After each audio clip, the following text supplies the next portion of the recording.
Au fait, Coco, je me disais, toi qui t'y connais en histoire de jeux vidéo, est-ce que tu pourrais nous parler de Smash Bros là tout de suite? Tu prends pour un débutant ou quoi? Bien sûr que je peux. Bah ouais, un peu. Mais t'aurais pu trouver mieux pour me déconcentrer. Enfin, pour l'instant, je viens de t'envoyer valser. Connard. Bon, on pose les manettes, on va passer un mode 64 bits. Nous serons fait des bits.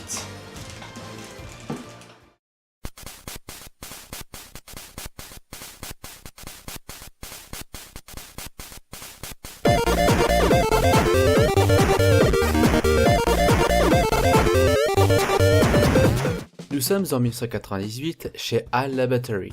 Deux hommes, Masahiro Sakurai et Satoru Iwata, avaient des ambitions pour développer un nouveau jeu.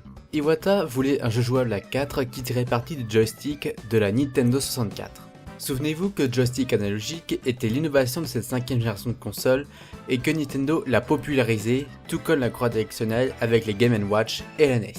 Sakurai quant à lui voulait un jeu de combat d'un nouveau genre qui changeait des mastodontes du marché. Prenant en compte les ambitions de Satoru Iwata, il décida de faire un jeu de Battle Royale. Les deux esprits commencèrent à travailler ensemble sur un prototype durant leur temps libre. Sakurai s'occupait du design tandis qu'Iwata s'occupait de la programmation. Ce prototype met du temps à se concrétiser étant donné leur emploi de temps chargé, mais prendra enfin vie sous le nom de Dragon King The Fighting Game. A la base, il ne présentait que 4 combattants sans visage, et Sakurai trouvait qu'il manquait une atmosphère familière. Et quoi de plus familier qu'une sélection des grandes icônes de Nintendo. Il remplaça alors les modèles de base par Mario, Donkey Kong, Samus et Fox McCloud. Une fois le gameplay équilibré, il montra le prototype à Nintendo qui approuva l'idée, mais décida de ne sortir le jeu final qu'au Japon dans un premier temps. Nintendo All-Star Dynamite Smash Bros. Sortit donc en janvier 1999 au Japon où il rencontra un franc succès, ce qui lui permet de sortir dans le reste du monde sous le nom de Super Smash Bros. Cette même année. Cette nouvelle licence innove les jeux de combat sur plusieurs points. Tout d'abord, le but du jeu est modifié. Il n'est plus question de faire baisser la barre de vie de votre adversaire, mais plutôt de l'éjecter de l'arène. Ensuite, en lieu et place d'une barre de vie classique, les combattants ont un pourcentage qui augmente au fur et à mesure que celui-ci prend des dégâts. Plus ce pourcentage est élevé, plus il sera facile de le faire valdinguer. Enfin, les combos sont beaucoup plus simples à sortir. Au lieu d'apprendre des combinaisons spécifiques à chaque personnage, tous les combattants possèdent des attaques différentes selon le combo de touches utilisé. En parlant de personnages, Nintendo offre certainement le premier fanservice de l'histoire, en proposant des personnages issus des univers de Super Mario, de Donkey Kong, de Kirby, de Metroid, de Zelda, de Pokémon, de Star Fox, de Earthbound ou encore de F-Zero. De plus, il s'agit du premier jeu de combat proposant un crossover entre différents univers et qui ouvrira la voie au Marvel vs Capcom et à Mortal Kombat Cross Tekken. La presse l'accueillit à bras ouverts ainsi que le public, puisqu'il se vendra à plus de 5 millions d'exemplaires. Putain, Pikachu, t'en as pas marre un peu de me faire voler? Non. En plus, c'est toi là. Bah ouais. Attendez, je me pose. Bon, c'est pas tout ça là, mais j'ai des jeux qui me commencent à me piquer un peu. Ouais, On peut pas passer au suivant, les autres ils sont un peu mieux. Ouais, moi je suis d'accord avec lui que celui-là il est moche, avec graphisme et tout. Ouais, il est top. Il y a une néophyte. Oh. A tout de suite. Tout de suite les grands mots. Oh, c'est bon, calmez-vous. On va passer à mêlée, hein. Ah oui, il est bien celui-là. Ouais. Putain, les gars, vous êtes sérieux? La petite mec de merde là. Mais elle est mignonne ta manette. Ouais.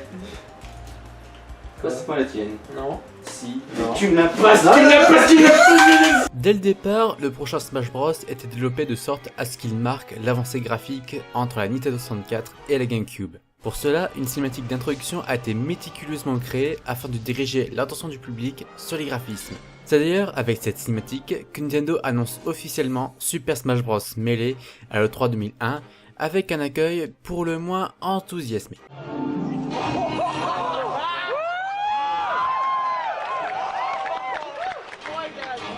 Toutefois, ce développement de 13 mois fut rude, voire même destructif. Les développeurs travaillaient sans relâche, sans prendre de vacances et avec de très courts week-ends. Mais ce sacrifice fut récompensé, car Masahiro Sakurai considère cet opus comme étant le plus pointu de toute la série. Super Smash Bros Melee sortit alors en 2001 sur Nintendo GameCube. Bien que les bases restent les mêmes, Melee est un énorme bond en avant par rapport à son prédécesseur. En effet, pratiquement tout a été amélioré. Le gameplay est plus rapide et intense du fait de la vitesse à laquelle les coups s'enchaînent. La sélection de personnages est beaucoup plus importante, faisant même connaître au grand public occidental la série Fire Emblem, exclusive au Japon jusque-là, si bien que la série sortit enfin dans le reste du monde grâce à Smash Bros. Les modes de jeu sont plus nombreux, autant en solo qu'en multi. Et enfin, le jeu est une pure merveille technique. Un soin tout particulier a été apporté à ce que joueurs débutants expérimentés puissent jouer ensemble, si bien que Super Smash Bros Melee est encore aujourd'hui présent dans des matchs de e-sport. En bref, les mots de Sakurai n'étaient pas sans fondement, mais elle a reçu un accueil critique et commercial important avec des ventes à plus de 7 millions d'exemplaires, ce qui fait de lui le jeu GameCube le plus vendu de tous les temps. Bon, c'est bien beau Melee, mais là, j'en ai marre de se mettre de merde. Oh non, mais c'est bien, mais Et puis t'as des gammes à choisir, hein. Lors de la conférence de l'E3 2005, Satoru Iwata dévoila la révolution qui deviendra par la suite la Wii, et qu'elle serait dotée d'une connexion Wi-Fi. Par la suite, Iwata annonça son envie de voir un Smash Bros avec une connectivité à Internet. Toutefois, certains journalistes ont pris ça pour une annonce officielle, alors que ce n'était qu'une suggestion. Se sentant pris au mot, Iwata demanda alors à Sakurai d'être de nouveau le réalisateur du prochain Smash Bros, ce qu'il accepta. Et le développement commença en octobre 2005 lors de l'ouverture des nouveaux locaux de Nintendo. Après de nombreux imprévus, le jeu sortit en 2008 sur Wii. Commençons déjà par parler du casting qui est ici un point fort de cet épisode. Les fanboys sont aux anges avec déjà de nombreux personnages mythiques de Nintendo, mais également l'arrivée du rival de toujours de Mario, j'ai nommé Sonic le Hérisson, et celle d'un sabot de la PlayStation, Solid Snake de la série Metal Gear Solid. D'ailleurs, celui-ci a failli être intégré à Melee, mais lorsque Hideo Kojima, son créateur, a demandé son intégration, le développement était déjà trop avancé. Par contre, grand bond en arrière au niveau du gameplay, puisque les techniques avancées de Melee ont été retirées afin de permettre une plus grande accessibilité. Mais les fans mécontents de ce changement ont pas su créer leur propre Super Smash Bros Brawl, nommé Project M, avec les techniques et la physique de Melee. Brawl se dote également d'un mode solo plus poussé, nommé l'émissaire subspatial, qui est entrecoupé de magnifiques cinématiques très bien scénarisées. Enfin, le point fort de cet épisode reste l'ajout des combats en ligne avec la connectivité Wi-Fi de la Wii. Toutefois, les interactions étaient quasi inexistantes du fait du caractère tout public de Nintendo, voulant ainsi éviter tout débordement oral. Une fois n'est pas coutume, Brawl reçut un accueil très chaleureux de la presse et du joueur, et est l'épisode le plus vendu de la série avec plus de 12 millions d'exemplaires écoulés. Oh non, mais c'est pas possible. À chaque fois, tu peux pas me laisser un peu tranquille. Et... Tu peux pas laisser mon pied tranquille? Ouf, désolé. Pas fait exprès. C'est ce qu'on dit. Ouais. Je préfère aimer là, franchement, celui-là. C'est un Non mais peu- tu verras, celui d'après il est encore mieux. Ouais, j'ai raison. Ouais. Ouais. On a qu'à y passer. Ouais, attends, Ouais, bah oui. Allez hop. Chose assez rare, le prochain opus est dévoilé au public avant même le début du développement lors de l'E3 2011. Mais deux choses étaient certaines, cet opus sera en réalité deux jeux sur 3DS et Wii U et ils seront éventuellement cross-compatibles. Le début tardif du développement était dû au fait que l'équipe de Masahiro Sakurai travaillait encore sur Kid Icarus Uprising et ne voulait s'occuper que d'un projet à la fois. Ce projet sera d'ailleurs épaulé par Bandai Namco Games, possédant les licences Soul Calibur et Tekken. Toutefois, la cross-compatibilité causa de nombreux problèmes, car la 3DS ne pouvait pas supporter certains personnages, ce qui supprima les Ice Climbers du casting.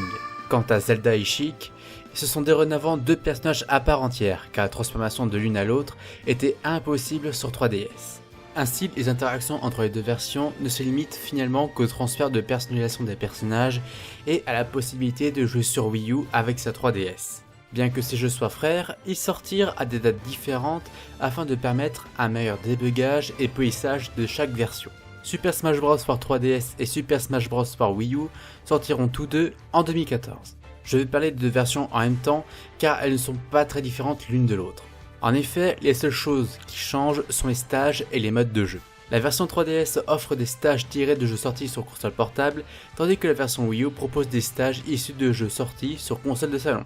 Quant au mode, la 3DS reprend le mode classique des opus Nintendo 64 et GameCube et introduit un mode appelé Aventure Smash, qui consiste à améliorer au maximum son combattant avant de le faire combattre. La version Wii U, elle, est plus complète avec également un mode classique qui diffère de celui de la version 3DS, un mode Odyssey Smash qui se joue sur un plateau à la Mario Party, le mode événement de l'opus GameCube et le mode commande qui consiste en des missions pour des récompenses. Le casting s'est nettement étoffé en invités de marque, puisque des légendes des années 80-90 se joignent à la bataille en plus de nouvelles têtes plus modernes. Il est d'ailleurs possible de jouer jusqu'à 8 en local sur la version Wii U grâce à la compatibilité avec les manettes GameCube via un adaptateur. Enfin, ce nouvel opus est l'ambassadeur de la nouvelle poule aux odeurs de Nintendo, les Amiibo, des figurines NFC comme pour Skylanders et Disney Infinity aux couleurs des personnages de Nintendo. Ces figurines s'arrachent comme des petits pains, si bien que les ruptures de stock successives engendrent une flambée des prix de revente. Et moi qui croyais que faire un match parier Amiibo contre Amiibo était déjà assez ridicule comme ça. Allez, je lance le pari Pikachu contre Kawayoshi. Moi, je mets 500 Poké Dollars sur Kawayoshi. 600 sur Pikachu. Bon, bah, ce sera 1000 sur le match nul. Cortec, le grand, ça existe pas les matchs nuls là-dedans.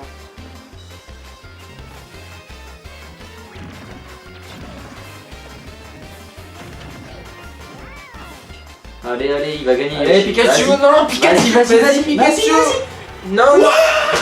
Il a gagné. Bon, bah les gars, c'est pas que c'est chiant les combats d'Ingo, c'est que c'est chiant. Mais moi ça m'a fatigué, je vous gros, vous allez voir. Bah oui, bonne idée. Ouais. Oh, vas-y, viens. Allons-y.